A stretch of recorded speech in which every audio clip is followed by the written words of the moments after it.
I'm really excited about this. These guys are very fun, very entertaining, and very educational. They're Joe Balls and Jim Chatfield, educators with the Ohio State University Extension Office. If you've never had a chance to see their presentations or be trained by them in some form of horticulture, now's your opportunity. And I would like to say that this class, this session will qualify you for ISA continuing education credits. So we have these certified arborists here. Without further ado, here's Joe Balls and Jim Chatfield. All right, really do appreciate and really thank Ian Bonner and all the people here for inviting us. It's a great honor to speak to you because it is really a wonderful thing. I love the tree-oriented windows. Very vertical, and really, if you look out there, the blue sky, and with my one eye, I'm a unionic person. I'm a little cataract surgery, so I have one eye. Soon I will be bionic. But beautiful anchor dot redwoods in the background, and wonderful blue sky. So really delightful. Joe and I really do work together a lot. Joe is a master of the PowerPoint. I am not, but I do want to indicate something that I'm most proud of in my life relative to my technological acumen. And that is, here you see, I was able to orient that tree trunk right where the L was supposed to be. So, as good as it gets for me. But we are with Ohio State University Extension, although I was about half right when we started to say extension educators with Ohio University. I am indeed a graduate. I always read on. I got my bachelor's of art on the hot. So I love my time here in Athens. It's just a wonderful area. Now, one thing that we need to do, that Anne is set up very nicely, and she has some things to give away. Now, I will point out that I kind of messed up. I had some true French macaroons that I brought from Columbus that we were going to have individually wrapped, and I had them. They're an unbelievable thing, and they're in my hotel room. So Joe and I'll have to eat them on our trip to Morgantown, West Virginia. But we do have some nice handouts. What's the name of that? Or what? That's some nice Community Trees, a living investment. Now we have 6 of these giveaways. U.S. Forest Service publication. We've been trying to think, how should we do this? Good questions, good answers, good insults, seeing mistakes up on our PowerPoint. So I'm just trying to think of a thing. Let me think here. Is there a person in the audience named Judy from Ironton? Yes, there is. And she was up already admiring the packaging, so she this nice little DVD that you guys put together about community trees. All right, we're going to do some different things today. We need to start out with point counterpoint, which is where Bob's and I go back a little bit. So, he's kind of an insect guy. I mean, he's really an insect guy. So there's Joe, looking really pretty good. It's a little bit of hair like this. So Joe is an entomologist, but I want to point something out. And this is a really neat thing that's happening right now, by the way. It's cedar apple rust fungus, because I'm a plant pathologist, so I study plant disease. And so this fungus is a really interesting fungus. You're seeing these incredible spore horns right now on eastern red cedars, junipers, and then they develop like this. There's a little gall there, and then these spores, these millions of spores ooze out about right now. Really spectacular. Plant disease can be beautiful, actually. And then they go to an alternate host. There's the apple or crabapple host. So from the junipers to a plant, and that's why they're called cedar apple rust. It's a very interesting thing, and the spores produced on the underside of the leaves then transfer back to juniper. So it's a cyclic disease. And the reason that I bring this up is, again, to point out that although insects are interesting, my counterpoint is there's nothing more beautiful than a good fungal plant pathogen. And for once in my life, this is the only time in my life I've been said to be a sharp-dressed man. So they make beautiful, beautiful boutonnieres. So very nice boutonnieres. All right, this is something that I usually end with, in these programs called Why Trees Matter, which is really about all our glorious energy relative to why trees matter to us. But this is the most incredible poem. I really think it speaks to how we understand the bridging of generations with trees, how much trees matter culturally to us. So John Updike, who died a little over a year ago, an incredible thing. By the way, notice up here, Athens, Ohio, a Tree City USA community for 18 years. If you go to the National Tree City USA site, That's what pops up first, is Athens, Ohio, which is kind of a neat thing. All right, let's listen to this poem that I think really connects to why trees matter. Our last connection with the mythic. My mother remembers the day as a girl she jumped across a little spruce that now overtopped the sandstone house where still she lives.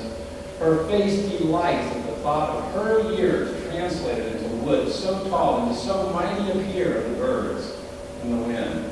2, the old farmer, still stout of step, treads through the orchard he has outlasted but for some hollow trunk, much lopped apples and barley pears.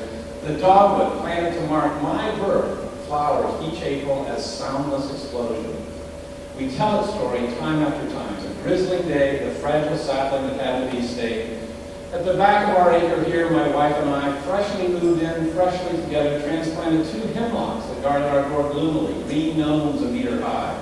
One died, gray as sagebrush next spring, the other lives on and someday will dominate this view no longer mine. Its great, lazy, feathery hemlock limbs down, drooping its tin-shaped caverns, resinous and deep. Then may I return, an old man and trespasser, and remember and marvel to see, and this is the key, our small deed that hurried day, so amplified like a story through layers of air told over and over spread. I mean, is that not the most powerful exposition of what it is so wonderful about trees? Our small deeds translated into such wonderful accomplishments. So, why do trees matter? Well, after all, why do trees matter? We're in the Buckeye State. You know, how many states, how many universities have mascots of trees? So, the wonderful opening of the Ohio Buckeyes. Why do trees matter? You know, we have this picture. This is my wife teaching her 2nd and 3rd grade class up in northeastern Ohio. And I see Ann coming up or something. Okay. And you know, you look at all those kids, you know, obviously an unposed picture, they're looking up at something, you know, you're almost forced, this is why it's a great picture. Ken Chamberlain, a great photographer, picture up at the Agricultural Research and Development Center in Worcester. And the reason it's a great artful picture as opposed to something I may take is it's forcing us to ask a question, isn't it? I mean, it's, you're asking a question, my gosh, what are they looking at? And you have spiders, you know, video games up in the sky. They are looking at trees, umbrella magnolias. So, I mean, native trees down here, and down in the southern portion of Ohio and West Virginia and that sort of thing. They're looking at trees, and they have that excitement. So our future children, why do trees matter? Well, here's kind of a tough sight. Firebombing in Tokyo, World War II. Some things happened in World War II, and there's a really interesting man out at the University of California, Berkeley, who's gone and looked at what happened to urban forests in 8 cities. Tokyo and Hiroshima, Dresden and Hamburg, London and Coventry, St. Petersburg and Stalingrad. Stalingrad was under new names, but those go back to the old names. He looked at what happened in those cities. And it does give you an idea of how much trees do matter. I mean, look at what that looks like today in Tokyo. I mean, incredible rejuvenative towers and the importance of trees in our lives. You can see that kind of juxtaposition. All right, why trees matter, the importance of trees in our community is kind of this program of Ohio State University. And we put together this newsletter we got. I mean, really, I say of Ohio State University Extension, but really there are a tremendous number of partners. First and foremost, the Ohio Department of Natural Resources. You will notice that the handouts that I put out, we also gave you a hemlock woolly adelgid card, another significant invasive pest that we have. And you notice that there's 3 partners linked on there. We all do work together really well on these kinds of projects. So working together on community forests, working together with things such as invasive species. And the Ohio Department of Agriculture is on the back. Ohio Department of Natural Resources Division of Forestry, Ohio State University, and Ohio State University Extension. So there really are wonderful partnerships, just like all the partnerships you have here in town. The tree commissions, and working with ODNR here with Ann Bonner. You know, all the different kinds of things. The partnerships are a wonderful piece of the puzzle. So it really is a thing. So, you know, what are some of the benefits of trees? I see I've got a few little things that happened as I converted my PowerPoints here. Oops. But, you know, environmental health, energy savings for homeowners, and we're going to talk about that. We're going to talk about some teeth put into the idea of why trees matter. We all are tree huggers, I suspect. We all love trees. We all just see those pictures of those trees out there. We do want to go up and feel and sense and smell those trees. But it's also good for us now to have some tools to measure things like energy savings per kilometer. We're going to talk about that today. A healthy community and the importance of trees in those communities. Healthier life, wildlife habitat. Trees provide food, protect watersheds, increase property values, promote more successful local and regional economy. There's tremendous studies showing how effective trees used properly in community settings can be very big boons to the local economy in terms of people wanting to come and shop there. Okay, let's take a look. We got a lot of different programs from the Ohio Street Tree Evaluation, which is a project with ODNR that's been going on for 40 years, and we've really updated.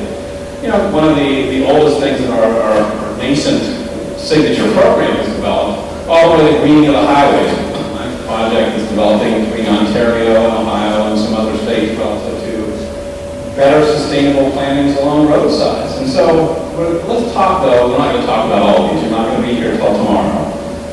You'll eventually have many Arbor Days if you listen to our whole program. But let's look at this Ohio Street Tree Evaluation Project. As I said, OSTEP partners, Ohio Department of Natural Resources, Ohio State University Extension, community foresters throughout the state, all Ohioans. And this was an interesting project. In the late 1960s, Elsie graduated from Ohio State University, the nascent International Society of Horticulture, and Davy Tree Company, and the utility industry in Ohio really got together and said, in addition to having some plots where we looked at trees in a nice big evaluation plot in Worcester, Ohio, in addition to that, how about let's follow trees out in communities and see what happens? What an idea. Not done often enough in many cases. Follow up which tree plantings work. So they went and they set up 96 sites throughout Ohio, the 5 major metropolitan districts of Ohio except for Athens. And so it was Cleveland, Cincinnati, Toledo, Columbus, and the 5th major metropolitan district of Ohio, region of Ohio, Worcester. Well, there was some reason I picked Worcester because there's a research station there. But 96 original sites. There's now over 140 sites in this program, started in the mid-60s. And to be quite honest with you, I was up at Secret Star Room working with Extension, and Drew Todd came up one day and said, hey, we got to go look at those plots they put out in the 60s and see what happened to those trees. What was sustainable? Let's go, we have pictures from before. Let's go look at them again. I'll be honest with you, for me, I said, what are you talking about? I didn't even know those earlier plots had been established. So it was a really wonderful opportunity. We went back in 1997 and we went back in 2007. So it's kind of interesting to see which trees provided the best bang for the buckeye, so to speak. Which trees really survived best? Which trees grew best? David Sidner, who was here and was introduced this morning as the Vice President of the International Society of Horticulture for Ohio earlier today in the program, and the wonderful School of Environment and Natural Resource professor at Ohio State University, who was very involved in this project. And so we went back to look. I guess Drew and Dave Davis maybe were present back in the 1930s. Oh no, same time. So we looked at these plots. What happened? I admit, and Drew said this, I know, man, 96 plots, like half of them are gone. They're Walmart or something like that. Turned out they were all there, except we do have a picture of David standing in the middle of an airport runway. So one of them was gone. The rest of them were there. Now, maybe not the original trees, but I want to show you an interesting example from Brooklyn, Ohio. Okay. 1968, the Hall hawthorns planted in Brooklyn, Ohio. Here's what they looked like in 1997. A little bit different in 2005. Oops. Didn't mean to do that real fast. So you look at this and say, okay, sustainability, survival, impacting communities. You say, okay, no big deal. What about half-mile away in Brooklyn, Ohio? What is this example? In 1968, the sunburst honey locusts were planted. Here, or they weren't planted in that year. Here's what they looked like in 68. Here's what they looked like in 97 and 2005. Half-mile away, maybe same kind of socioeconomic community. You can see the houses are very similar kinds of houses. One community, not much happened. One community was transformed. When we were here, there weren't very many people walking around. There wasn't much happening. Our party curtains, maybe one woman did come out and say, "What are you doing here? When are you going to get rid of these things?" Over here, there were people with frisbees and cookouts and just people all over, walking all over the community. People who saw us looking at the trees came up and said, "Oh, aren't these beautiful? What are you doing? What's going on? Oh, this is a tremendous resource." Those two areas in Brooklyn, Ohio, one of them was transformed and one of them wasn't. Property values are different, taxes paid are different, occupancy, number of years of occupancy are different.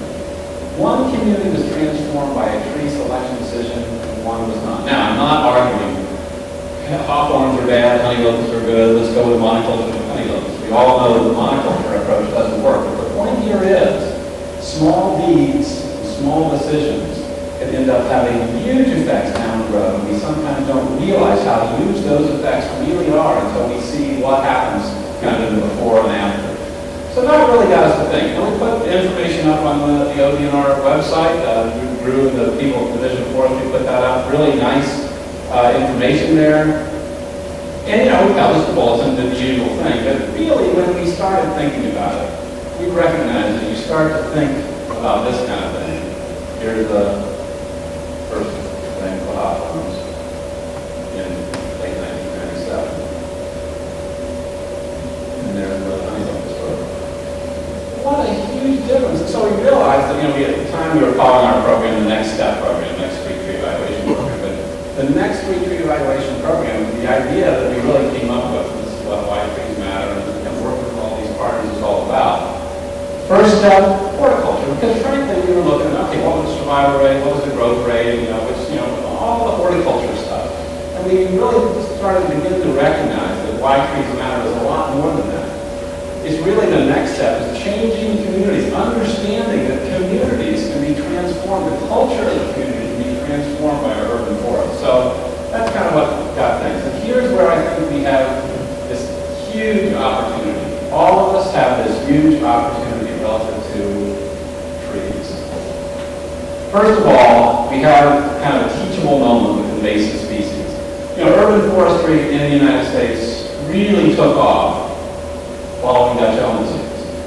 People started to realize, my gosh, from a negative, my gosh, trees really must matter when they're gone. Emerald ash borer, as horrible as it is an opportunity in many ways because it is teaching people that are losing their street tree environments and culture and their benefits. Boy, trees do matter. Maintaining our trees is important. Making sure we plant trees in the right proportions. Managing trees, having our community forest is critical. So these are teachable moments. People are paying more attention. In New York, they're paying more attention to the Asian longhorn beetle. Worcester, Mass, certainly. So that's useful in many ways, even though it's a negative. Secondly, the United States Forest Service, with some partners we're going to talk about, developed something that I think is just incredibly powerful and it is also a symptom of an increased research effort, understanding the environmental and economic impacts of trees. The iTrees suite of software that we're briefly going to talk about today is a way for us to understand the environmental services that trees provide from an economic perspective relative to things like stormwater remediation, energy savings, air quality improvement, carbon sequestration. So I think that the ability to go beyond tree hugging and say, hey, guess what? Not only is this just cool, not only is a tree wonderful, they are paying us back, and they're paying us forward relative to what they can provide. We'll talk about that. The third piece of this puzzle that I think gives us our opportunity, what I call Green Cities Initiative. There's nothing official about that term. But what I mean is that people are really aware of the importance of sustainability. Now, we've had a tough time economically, and so it's very tough on local budgets, and so it's oftentimes hard to be able to build infrastructure for the future in those times of economic crisis. But there is a greater awareness. There are more people saying, I want to be the green mayor, which Mayor Daley declared in Chicago, Bloomberg in New York City. Lots of people recognize we have new teeth in regulations relative to LEED building standards. There's a greater awareness that we do have to pay attention to the future, even though it's tough in economic times. So these three things coming together really, I think, provides a great opportunity. There are invasive species, which Joe will talk about a little bit later. But again, why I matters, why is I-tree business, real quickly, is a big number of words, tough to see back there. But then we're going to look at some examples. A software model developed by the U.S. Forest Service with their partnerships, and they're fantastic people. I mean, this U.S. Forest Service bunch around the country with urban forestry, they're an awesome resource. Regular person out of UC Davis, Dave Nowak at Syracuse, and really an incredible group down in Morgantown. At any rate, they partnered with the largest tree care company in the world, Baby Tree Company, which is here in Ohio. They partnered with overall arboricultural industry, with the International Society of Arboriculture and the National Arbor Day Foundation, to develop a very strong research base for understanding what these environmental benefits were for. And they have a range of things that they can do, from regional canopy goals, where you actually have 7 counties coming together regionally to say, we want to increase our canopy a certain percentage over a certain number of years, and then how that then relates to what that means relative to our energy savings and our public utility. To a London pine tree in your yard, or yard of some of you know. So here's the neat thing about iTree. It's scalable. It's free to everybody. It's free public software. It's available on itreetools.org.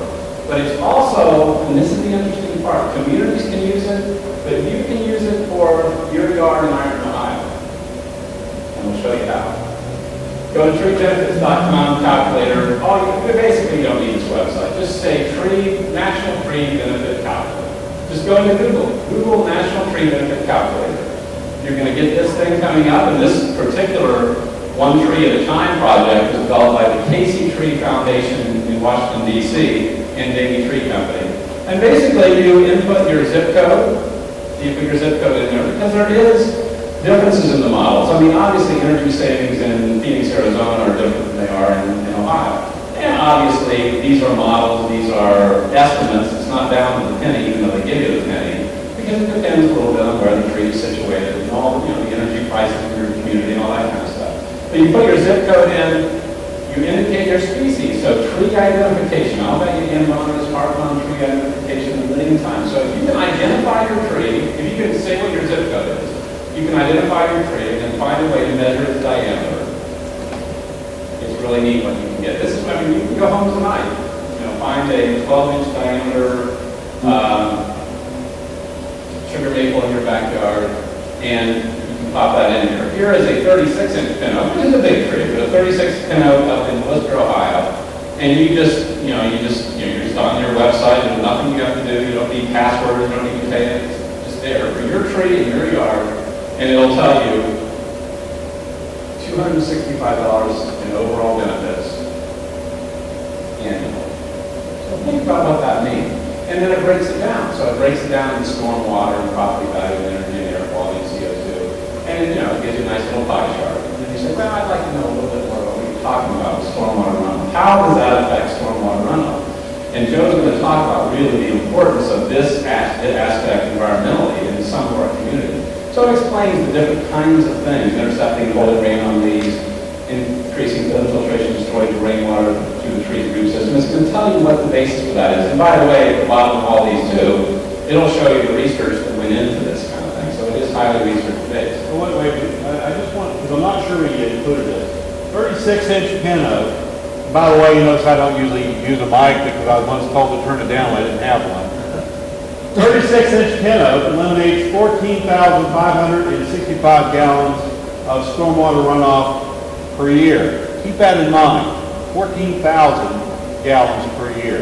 And the reason I'm going to bring this up is to just point out it's probably a good idea that Cincinnati is downstream from a lot of other communities upstream, because we have what's called a combined sewer system, meaning runoff goes into the sewage system with the sewage. In fact, Cincinnati has the oldest sewer system in the United States.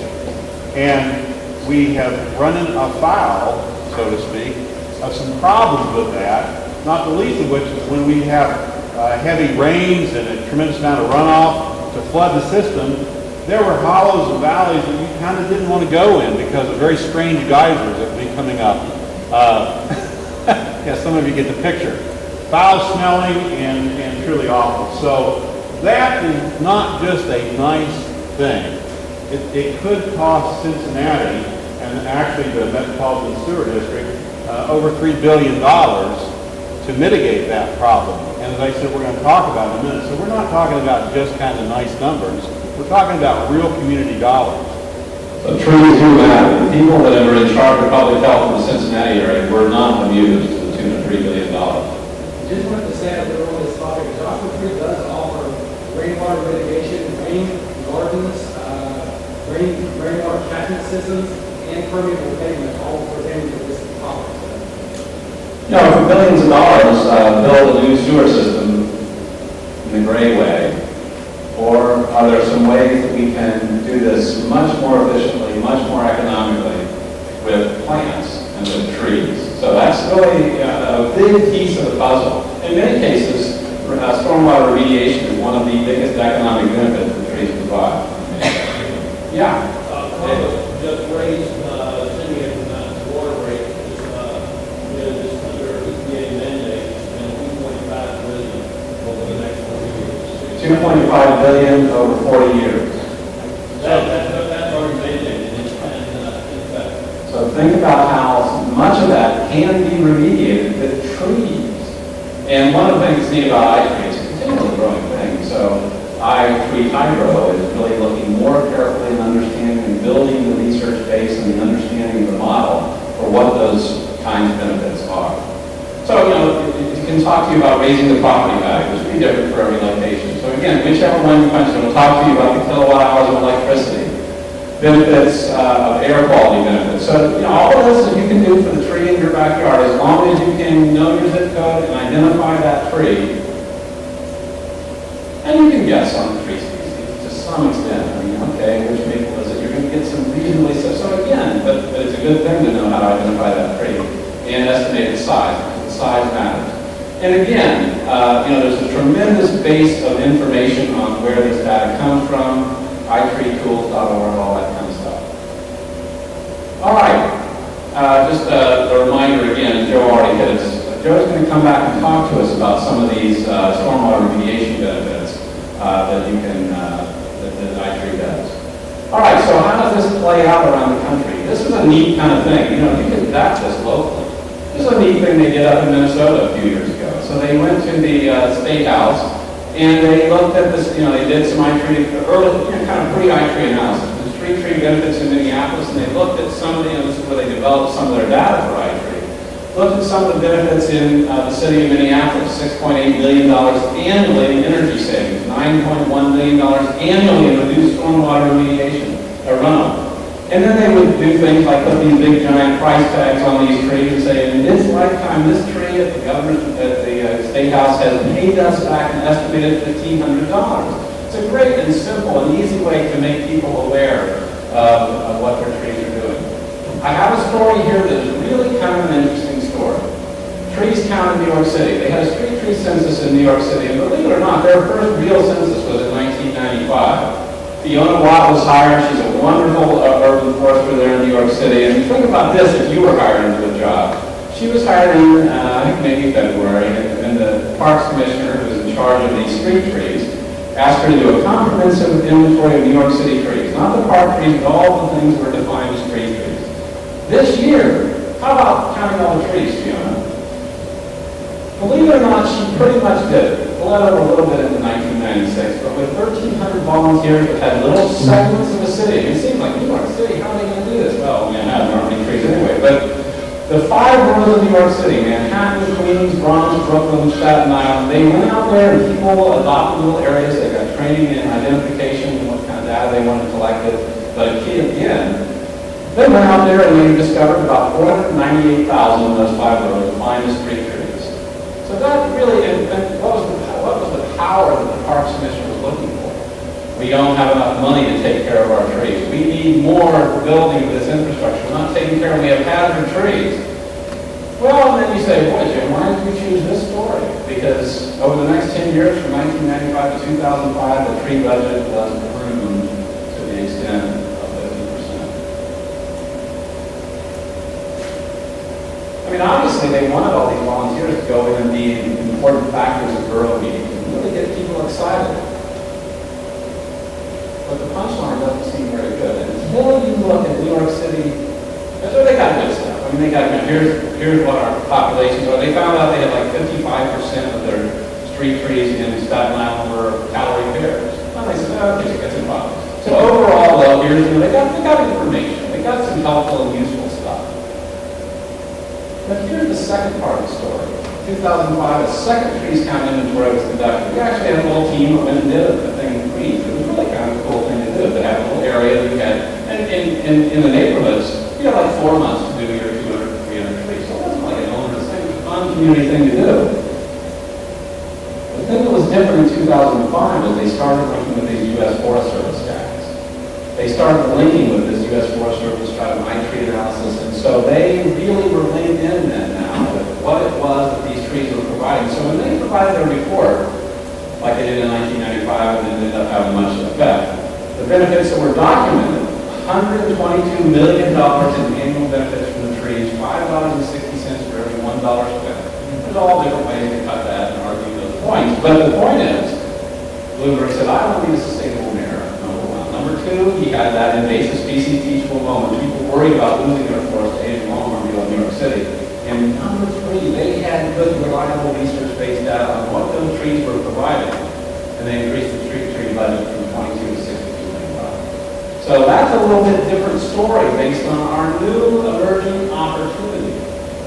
So I think what else I Okay, well, what are we doing in Ohio? Well, in Ohio, just as an example, we were talking with Drew relative to the Ohio Department of Natural Resources, working with all this. And we said, hey, let's expand this Ohio street tree evaluation program. Let's do some new plots. So we said, well, one of the things that's useful is that they have grant programs that come through at times. And here was one example, the Ohio Bicentennial Legacy Tree Planting Grant.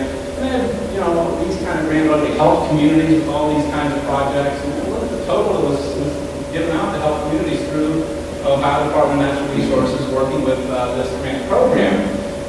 And so we said, well, yeah, what are we doing what we'd like to do with the street tree program? Which trees survive? How much do they grow? Which are the biggest bang for the buck? And so we started adding some of these plots throughout the state, which we're now monitoring to see what's going on. We have a new bulletin that Davis moved on and Drew is on, and a bunch of us are on, relative to the different comparisons. And here again was that honey locust comparison of what changed in 30 years. And so we have a little study, so we're working on getting that information out. Again, though, remembering that incredible difference here between these two sites. So, we can do an eye tree analysis after 40 years of the broken Ohio trees, and Davis did this. Honey locust is a little more than 8 times the environmental benefit from a similar number of the Hopkins in this particular situation. As you might imagine, in these two examples, there's going to be a lot more environmental benefits from these honey locusts in this case. Well, I didn't stop there. Davis and Sakri Subrayala, who is going to be with us tomorrow in Morgantown, where we're going to kind of talk to U.S. Forest Service people there, they have done a number of these studies throughout the state. And Davis has another 8 or 10 of these, and is working on a whole bunch of new studies. The governor's residence is one of the things that he's done recently, and the trees around the governor's residence is going to be presented to Francis Strickland and Bob Cap in a couple of weeks. So a lot of really neat things to make and think about that. You could do it for a business. What is your campus next to your business? What does it provide? What does Ohio University provide in terms of environmental services? What does a retirement center, the trees you have in your property, what are you providing back to the community relative to the trees you have on your property? So $15 million total benefits in Toledo. And again, different size cities. Dublin, Bucyrus, Monclova, different size cities. And again, how much stored carbon, how much impacts on air quality. So it's all broken down by the different things that are occurring. Energy benefits, aesthetic and other benefits, stormwater benefits. So looking at the 1,000 cubic feet stormwater intercepted and the annual benefits. And so, for example, here in Toledo, $5 million annually from their street trees. All right, Mr. Boggs has returned. Do you want this? I don't think I need it. I think I speak too loudly anyway. But I could use the answer to it. Oh, yeah. Otherwise, Jim will just start moving his long too fast. Insects a little bit. In terms of Cincinnati, I sort of got into this a minute ago, but we learned a lot in extension because, as a matter of fact, our budget now for Hamilton County Extension Office is coming from the Metropolitan Sewer District. And the reason being is just what we're talking about today. They realize that trees, plants do matter, and you can't take of course, as you can see, we'd have heavy rains, we'd have backwash, which wasn't very pleasant. As I said, Cincinnati was the first city in the country to have a sewer system. Unfortunately, it was a combined sewer system. As a matter of fact, many of our older cities, Philadelphia, New York City, major portions of the boroughs, Columbus has some combined sewer systems. Probably if you dig deeper, and I don't mean as a fun, you'll find throughout Ohio, many of even the small communities have combined sewer systems. On average, 14 billion gallons a year of raw sewage from our sewer system overflows into area rivers. Again, it's nice to live upstream from Cincinnati. But in Austria, it might only be 12 days. So, as what happened in Columbus, we had a lawsuit from the EPA and Sierra Club, and the agreement was to mitigate this problem. We had two options. The first option was build a 5.2-mile tunnel at a cost of, actually this is now over $3 billion. So the idea was build this tunnel, and then when we have overflow, we would flood the tunnel and then let it seep out. That's okay, and that's a real thing, except one thing that we've already run into is a bit of where to position it. There was a declaration as to where to position it, but who wants a big tunnel in their backyard, even if it is buried? So there are other community challenges there. The other option, and this is gray, as Jim referred to, the other option is green. So we, with Extension, along with a whole list of partners, quite a long list we're very proud of, have started developing. Now these are educational guidelines. We're not writing the legal guidelines. We're providing help as landscapers, as horticulturists. This is our original bulletin, guidelines for utilizing rain gardens as a stormwater management tool, blah, blah, blah, a little bit long. We've since come out with our second edition, which is much shorter, just simply stormwater mitigation, landscape practices for stormwater mitigation. How doesn't get this bulletin? If you go to OSU Extension, you can just Google that. You go to OSU Extension's website, you go to our county website, Hamilton County. This is on our website.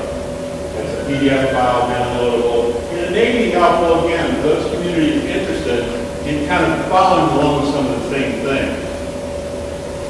So a few things that are in there, rain barrels, obviously, as mentioned in the back, green roofs. Now, we actually didn't cover green roofs. This is a whole different segment of training. But turf grass, permeable surfaces, and so on and so forth. And I'm going to turn this back over to Jim with talking about... One of the things, so on and so forth, that you didn't mention in that list was... Did he forget something when he said turf and so on and so forth? Go back. Yes, trees. Who said trees? We haven't awarded a single one. Who said trees? Somebody should have stopped me and said, Joe, we're talking about trees today. Now, you know how I stress turf grass? Remember the rule, you only get one of these, you interrupt us and blurt things out. Particularly if it fits into Jim. That's right, that would be good. Before I go on, one thing that we're, and Davis can talk more about this. You know, I recently saw a program just last week, and you know how you come in sometimes when you run into the channels in the middle of a program. What struck my attention, or got my attention, was a billionaire in Texas who got all the money from the oil industry and just purchased something like over 100,000 acres of rainforest in Brazil. Now, why did he do that? Anybody see the programs? What did you say? Sequester carbon. Sequester carbon. Well, you're in the running. I believe that Jim won't be in the running. Sequester carbon, because anybody knows that we do have a carbon trade board. Do you know about that? There's real money being used in terms of trading carbon credits. So this gentleman believes enough in terms of money to be made from those trees in Brazil that he's buying it up as an investment. So you take a look at communities. We go back to carbon sequester, you go back to how much is taken off, that then can be traded on this board. And I don't know, Davis, is any community or any community actually doing this to raise money yet, or are they looking at it? Or?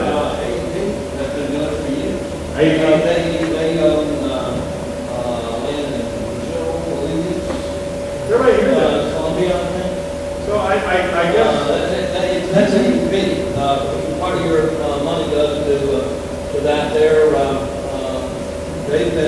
fighting hard to get carbon carbon credit on a mandated basis instead of volunteer. A lot of it's sold on European markets because it's more valuable on the European market than it is here. But everybody gets what we're saying. These trees do have in some real tangible dollar value that I think we need to pay attention to in terms of drawbacks. And we're working on it with a community along the Ohio, near the Ohio-Indiana border that is looking at new sewer rates and looking at a little bit of an alleviation of their new sewer rate increase if you can show your tree plan. So that's kind of an interesting thing. All right, let's face it though. And, when we think about trees, and I'm trying to remember the quote that I used from out of Leopold, and I love this quote. But there's a little caveat to it. And it's a quote on the inner portion of this handout. And it's a great quote that relates to Arbor Day and relates to us all here. And I can't see this, of course, but I'm going to try. Acts of creation are ordinarily reserved for gods and poets. To plant a pine, one need only own a shovel. The great conservationist out of Leopold. And it is a great quote. And it really relates to, in one sense, we really have a tremendous capacity to do things by planting trees. But as Drew Todd would point out to me, one of the things Drew has always taught me relative to trees is, sometimes tree planting programs are okay, but just planting a tree isn't enough. And so the next step, I would take the great spirit of what Aldo Leopold said there. We can really create by planting a tree. But also remember, it's not just planting any tree, any old place. We have to be aware that sometimes we need to plant trees intelligently. We have to think about soil preparation. We have to think about the right kind of location for a particular tree, whether you have acid or alkaline soil. So we have to deal with the reality. In addition to planting that tree is important, but do it in an intelligent fashion. So, for example, if sometimes, the things that we do to trees really are kind of an awful thing. So here's, these trees trying to grow up through this new construction area in Chicago. Not the best of things. So how trees are planted matters. Our great colleague up in Northeast Ohio, Barry Draper, plant them high, and too high, watch them die. Plant them low, never grow. Don't plant them too deep, not enough oxygen. Don't plant them too high, the roots are up out of the ground, exposed to cold.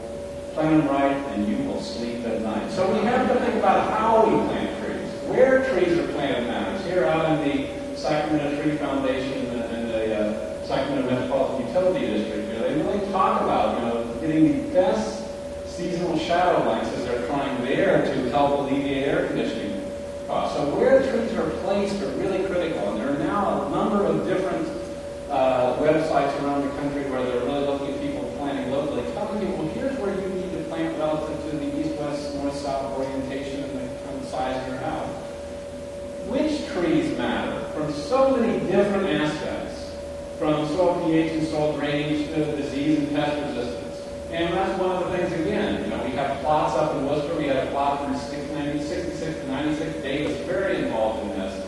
And, really, planting out trees, seeing how they do over time. So, a static plot, admittedly, it's not like the street tree planters. But again, evaluating these things. And so there they were when they initially put this in the 60s.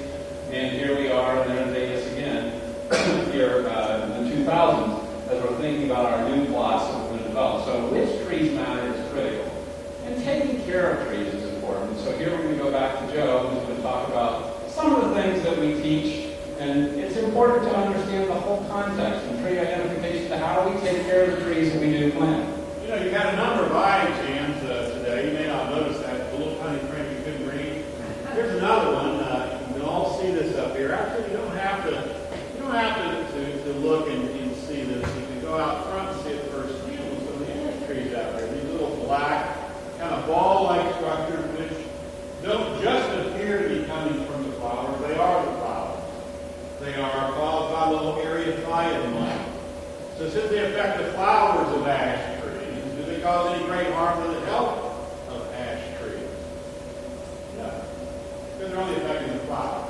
They can make the trees look rather interesting to entomologists, but they don't really affect the health of the trees. But there can be something else that can occur on ash that might directly affect the health. What is that? Emerald ash borer, exactly. So the idea behind 20 questions arose out of the idea that, first of all, we didn't know about emerald ash borer before 2002.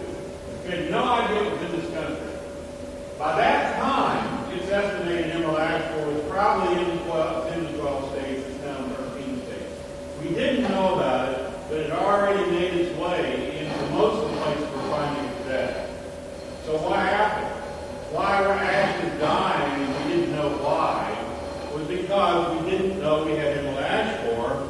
So we came up with the idea of let's start teaching diagnostics so that people can start looking for these unexpected, such as emerald ash borer. You can hear it gnawing away. I like the sound effects though. Jim, stop making that noise. What am I doing? How am I doing?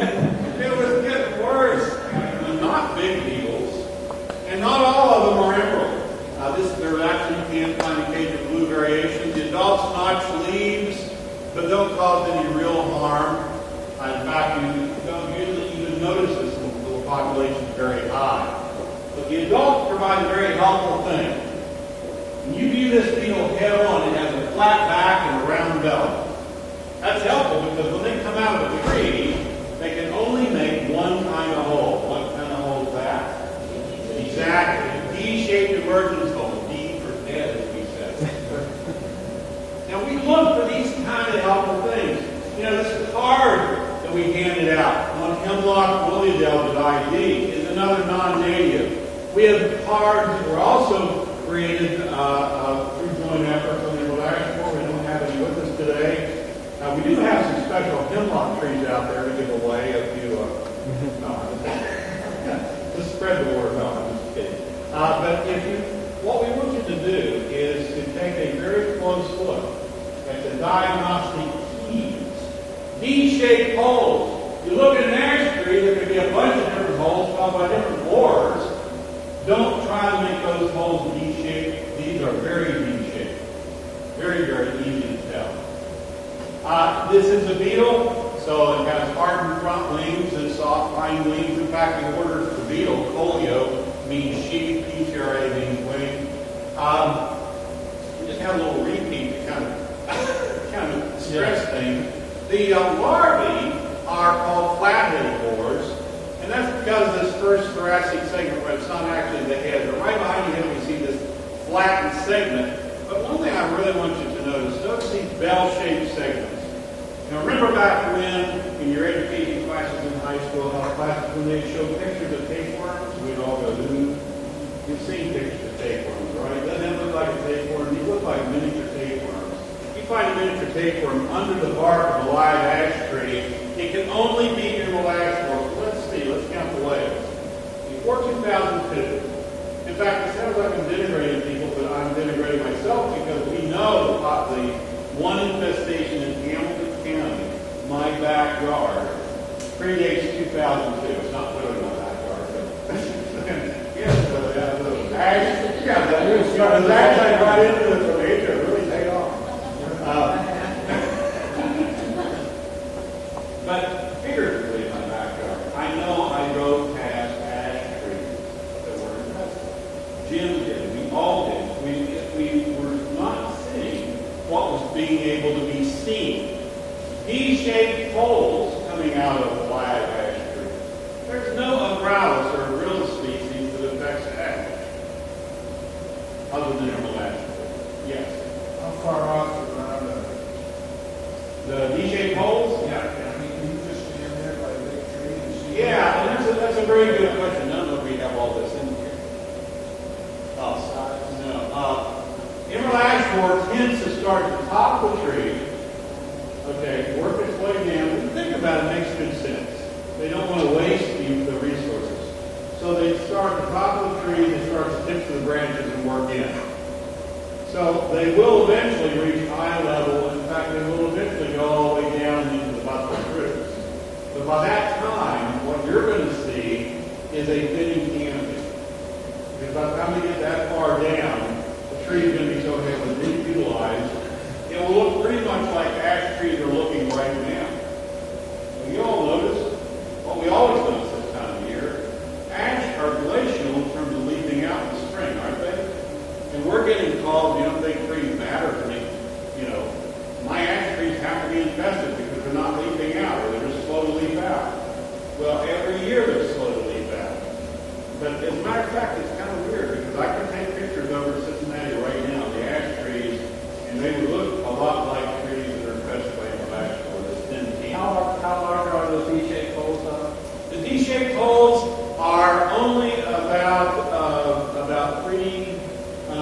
3/8 of an inch across the top. So they're not very big. 3/16. You know I was going to say that. I'm just testing to see. So 3/16. See, we had to go through metric and all that. It was a good catch, wasn't it? Well, you have 2 eyes. Actually, Jim has one eye. Last week I sprained my ankle. We did a program together. And, I had one sprained ankle. We had one eye together. We made a whole person. The point being is that if we look at these things that we can see, that we expect, we've long had a clear-winged moth, oddly called, banded ash borer, banded ash clear-winged moth, actually 2 species. But they create huge holes. You can almost stick a pencil in there. They don't create V-shaped holes. Another thing, and Ron will let me do this, and I know we're running out of time, but this is actually, you never could hear from an entomologist without us sharing this special way we communicate. Expel frass from trees. What is frass? F-R-A-S-S. Yeah. She said it. Yes. There's a lot of names for insect excrement. In fact, we have a lot of names for excrement. One name we can't use in public, but you can use frass. She can say to me that I feel like frass. A bad meal, you say, this tastes like frass. And unless the server's an entomologist, you get away with it. So frass coming from trees. These are native borers. They don't care if you know they're there. I'm American. I'm going to throw my frass. So the native borers, you can see frass. Emerald ash borer, you will not see frass. I don't know what that is. You will not see frass coming from the trees. In fact, you pull the bark off, and you will see these serpentine lines. And you got to be very careful because if that tree's dead, there are a lot of native borers we call the cleanup crew. They'll make serpentine lines that look very similar to emerald ash borer. In fact, we'll fill those lines with grass. But if it's a live tree, it can only be emerald ash borer. A couple of other things we like to teach about. For example, when we talk about borers, we talk about insects feeding on trees, caterpillars versus other insects. Now, emerald ash borer is a what? Okay, banded ash clearwing, finish the sentence, moth. Of course, it's a moth. What do we call immature moths? Now, it's important sometimes when you're looking at an insect in an immature stage to tell the difference. With caterpillars, we see that they have 3 pairs of thoracic legs just like the adults. But these grippy, soft legs are called crow legs. Now we look at another group of insects called sawflies. They get their name because even though they are related to wasps, they look like flies. They have a thick waist, unlike most wasps. And they're ovipositor. The thing they lay their eggs with looks like a miniature saw. So don't those look like caterpillars? Here's the challenge, though. If we wanted to apply something like imidacloprid, we could kill those sawflies, but we wouldn't kill the caterpillars. Now, why might we want to use something like this? What would be one reason? What's that? Emerald ash borer could be a reason. What could be another? What kind of insecticide are we talking about here? I'm not pushing this insecticide or any other. I'm just teaching you a little bit about what types of insecticide. What kind of insecticide is imidacloprid? Merit. Systemic. Somebody said systemic over here. I don't know who it was. It goes into the system of the tree. Now, if you're going into the system of the tree, how is that different from the way we used to spray insects? Anybody around when people were trying to control the beetles that spread Dutch elm disease? How did we try doing that? I mean, I crossed the Penn State campus one day, or one night. They did it after dark, so there wouldn't be maybe as many students out walking around, and the ones that were wasn't paying attention, right? College campus here. Point being is, when you're spraying a whole tree with a spray, where does the insecticide go? You kind of hope your neighbor wants sprayed too. If you're using a systemic one, it goes up in the tree.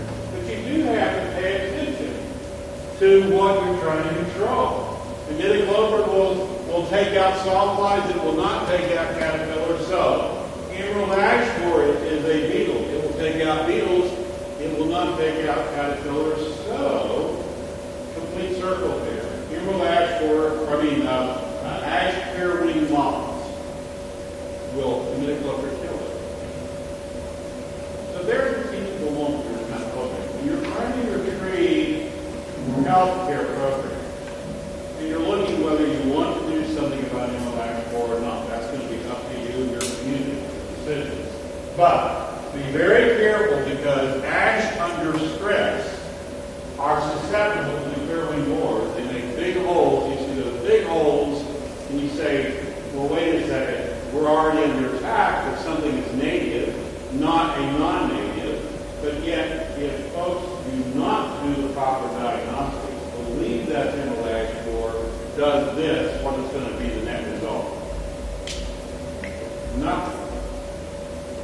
I said something very important, though. What kind of trees do our native borers attack? Stress. Which goes all the way back to what Jim was talking about at the very beginning of this segment, and that is proper care of trees. Proper care of trees. Joe, I think we're going to do what Joe and I have probably never avoided doing, which is going to finish up in a frenzy. We always can't stop telling our different stories, and I did it more than Joe. But we're going to shoot past a little bit more of this diagnostic stuff.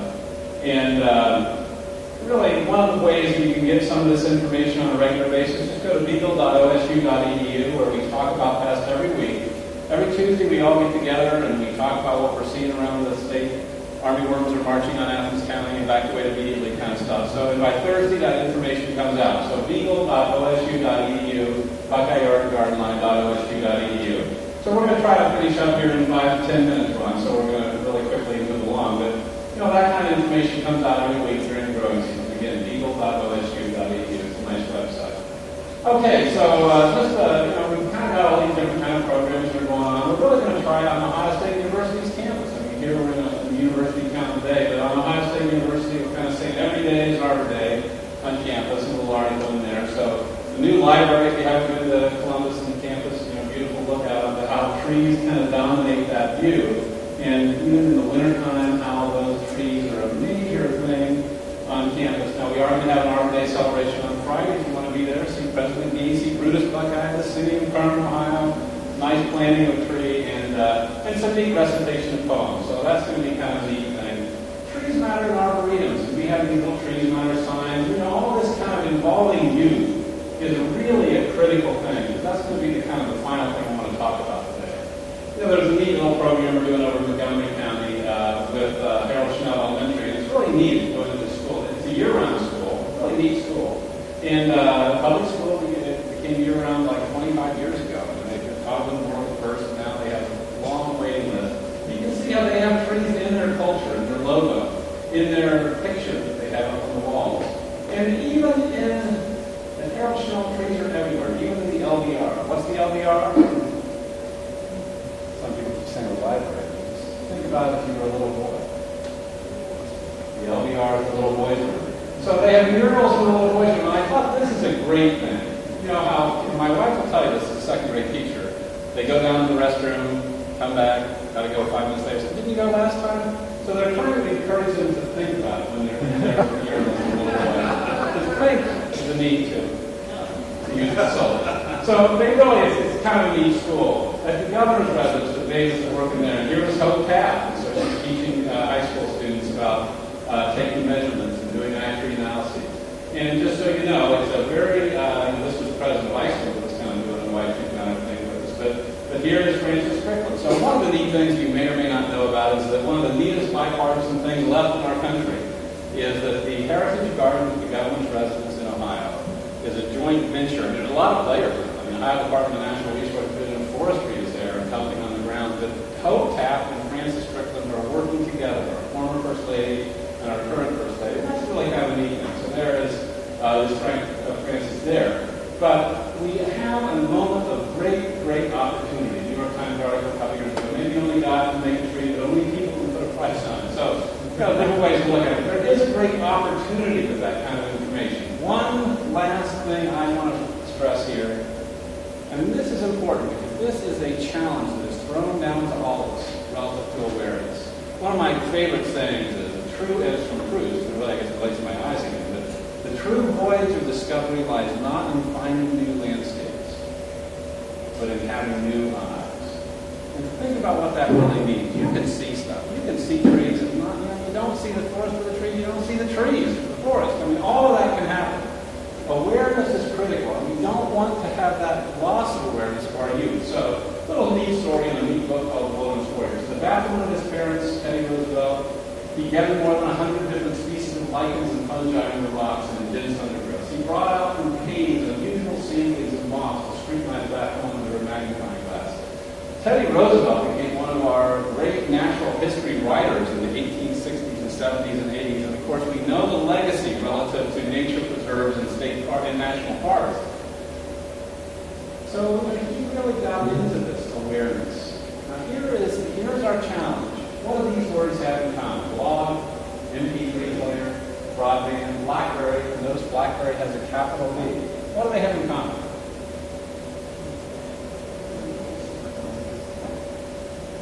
Give me a word that they have in common. Pardon? Interconnectivity. Communications devices. Technology. What did you say? Communications devices. Yeah, communication devices, technology. And obviously important to us. What about these words? Acorn, dandelion, fern, blackberry with a small b. Sacred, nature, living. Well, here's the deal. The Oxford Junior Dictionary in 2007 is a great article in National Wildlife. They only have so many words. This isn't a giant, all-inclusive dictionary. They only have so many words. And in the latest edition, they added blog, they added MP3 player, broadband, BlackBerry with a capital B, and a few more. They took out acorn, dandelion, fern, blackberry with a small b. I think you all understand what they were doing. They wanted words that related to kids. But think of what this poses as a challenge to us who care for trees. Here we're looking at words that are being kind of removed from the overall milieu of people. They are not as involved in nature.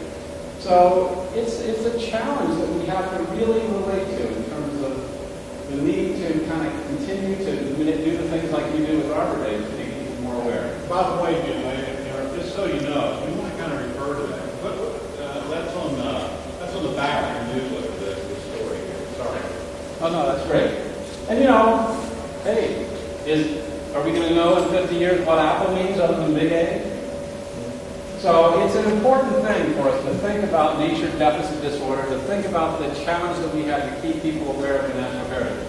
I'm sorry to do another long poem, and I know that you can't see this too well, but I just can't help it. Fringe in the Woods, because here we have blackberry. And it's not a tree, but a great poem by Richard Wilbur. Fringe in the woods, the stone walls and the lanes, old thickets everywhere have come alive. Their new leaves reaching out in bands of five from tangles overarched by this year's canes. They have their flowers, too, it being June. And here or there in ramble dark and light are small five-petaled blooms of chalky white, as random clustered and as loosely strewn. Since I can't see, you should be impressed I'm doing this. As the fair stars, which we are now told ever faster do they bolt away, and the night may come in which some say we shall have only blackness to behold. I have no time for any change so great, but I shall see the August weather spur berries to ripen where the flowers were, dark berries, savage, sweet, and worth the wait. And there will come the moment to be quick and save some from the birds, and I shall need two pails, old clothes in which to stain and bleed, and a grandchild to walk with while we pick. So infuse your children, your grandchildren, with this joy of nature that you found with trees and with Arbor Day. And blackberry is not a tree, but it's the same kind of idea. But there will always be struggles. Let's join the struggle. Here's another neat thing from the Wilderness Warrior. John Quincy Adams in 1828 set aside 1,300 acres with live oaks in Pensacola Bay because people's interest in birds. Andrew Jackson in 1832 denounced Adams' tree farm as an un-American federal land grant. God made birds to eat and timber to cut.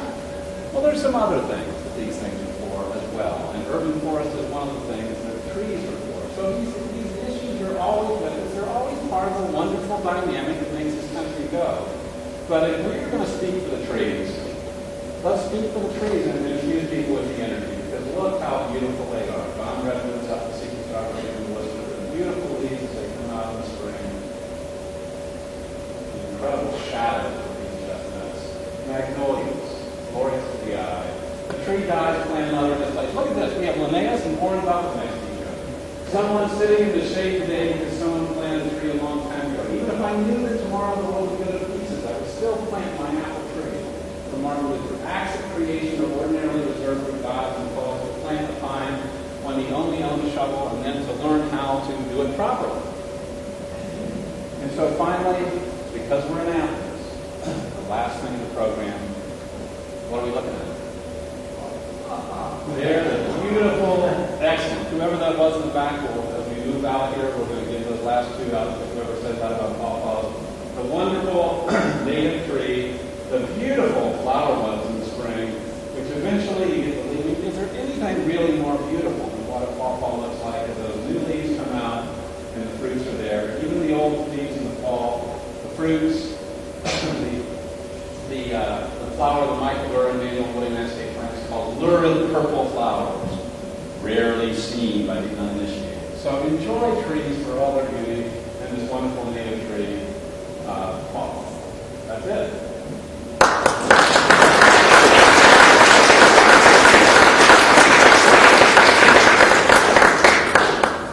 Thanks, Joe. Thanks, Jim. We have about an hour for questions. The iTree tools, can you get that as an application on the iPod? One of the things I will say to you is, not yet. I have heard a lot of interesting scuttle about what some application possibilities are going to be for not only iTree applications, but other tree location aspects, but the tree benefits aspect. So far you can't, but I do know that people are talking about it. I mean, people are really looking at the business models for those kind of things. Currently you cannot. Well, you can get on your iPad.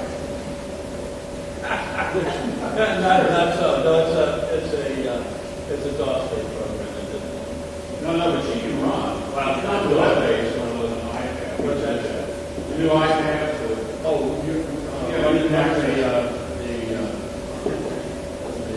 Microsoft app. No. And you like just access the website. Well, yeah, of course. If you got a BlackBerry with a capital B, you can go to Tree Benefits Calculator and you can run the thing. That's what I think. But there isn't an application specific for it yet. They just showed our technical expertise, didn't they?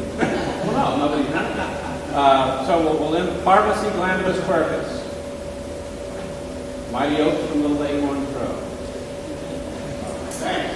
Again, thank you, Joe and Jim. It was very entertaining and educational. I always feel they always renew my vigor in the trees. I go to the State Tree Care Conference and many times the Southeast Ohio Tree Care Conference.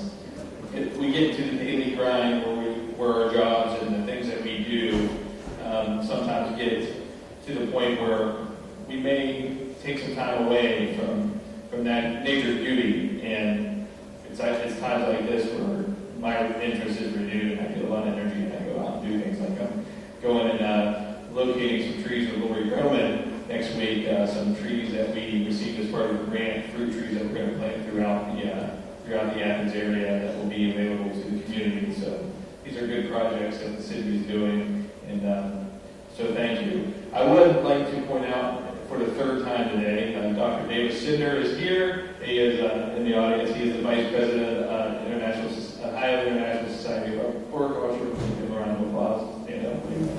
It's an old Indian, it's a Shawnee dialect word that means by the lawn. You know that. No one has told the story yet this morning, so I'm going to take 2 minutes for lunch and tell you one. A couple of 100 years ago, there was a missionary in the South Sea Islands, and his mission was to try to convert some of the natives, and he needed to go to the next island over, and in the sign language, he contracted with a native to take him in a canoe to the next island, which was the native's home island. As they were paddling along, he thought, I've got this guy as a Athens, I'll just teach him a few words of English.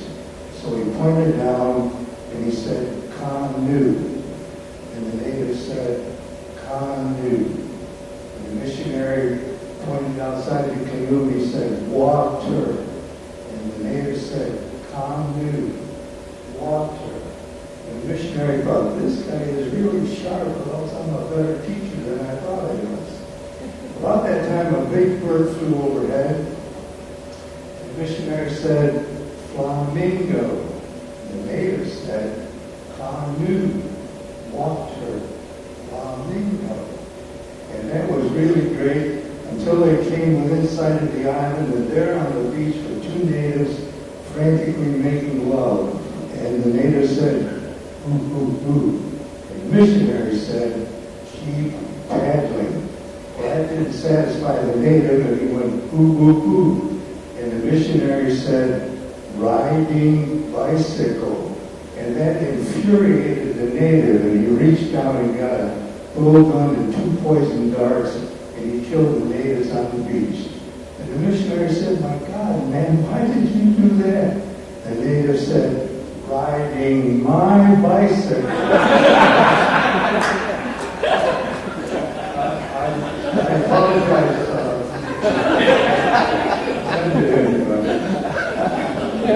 We've been doing a lot of work as well as doing some copy.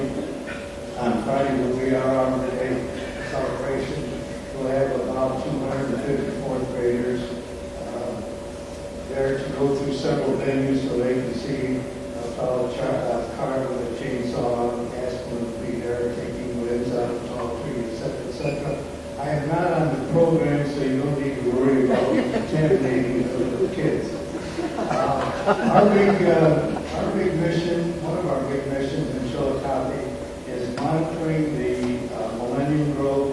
Millennium Grove is thriving. It's, probably 8 years old now.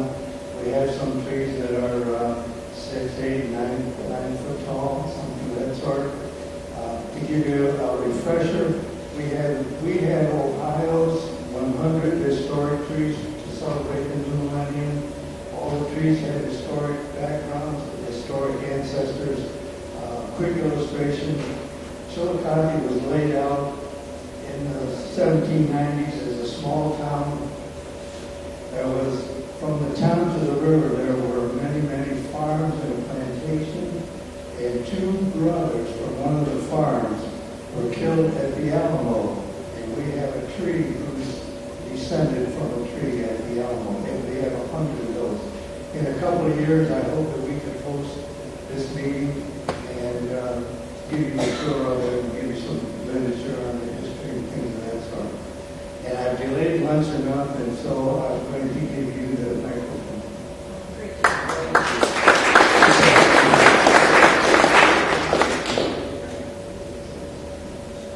Good job, Chillicothe. Just for putting up with waiting, you deserve a medal. Just kidding. I was elected to the court guest for 11 years ago, and they won't let me go. All right, next we have Belfry, Ohio. We have the whole contingent here. Congratulations, Mayor. Thank you. What's the year award?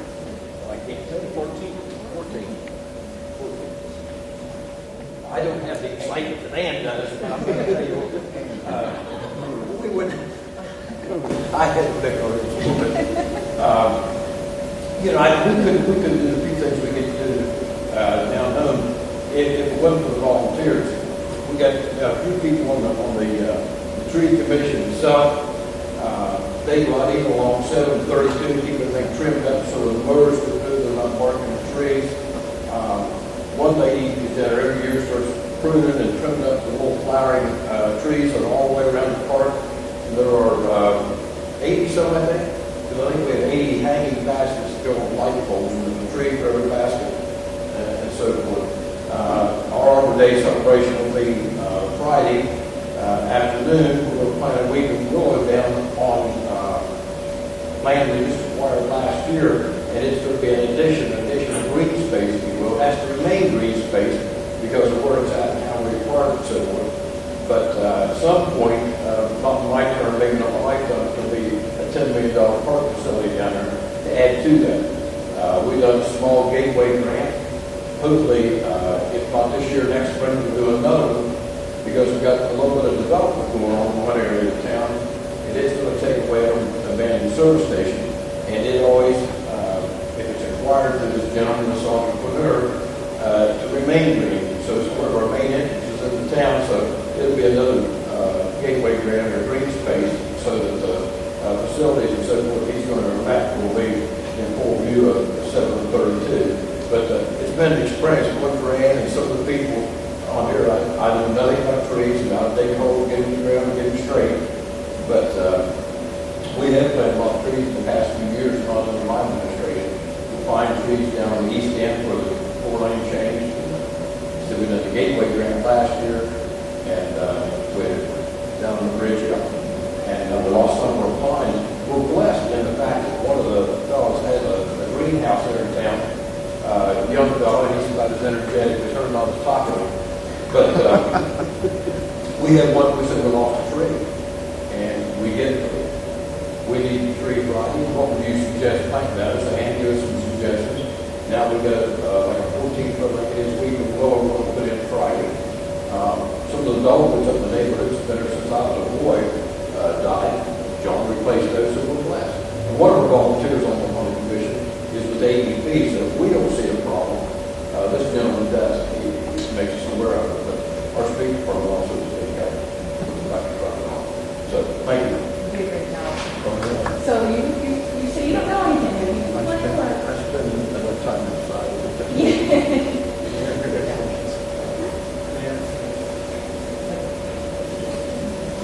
One of the hardest working mayors that you'll find. Okay, our next, last but not least, is Athens. Last week in Athens. You guys are getting the 19th, right? Oh, 20th. 20th anniversary. Have you been on the tree commission since the beginning of it? I've been on the tree commission for eternity. They look like you laugh, right? It's true, it's true. I was the chair of the tree commission until about 2 years ago. Now David Ingram is tree commission chair, and quite wonderful. And one of the most other wonderful things that has happened is that we have such terrific support from the administration. The administration of Athens has given the tree commission a marvelous support in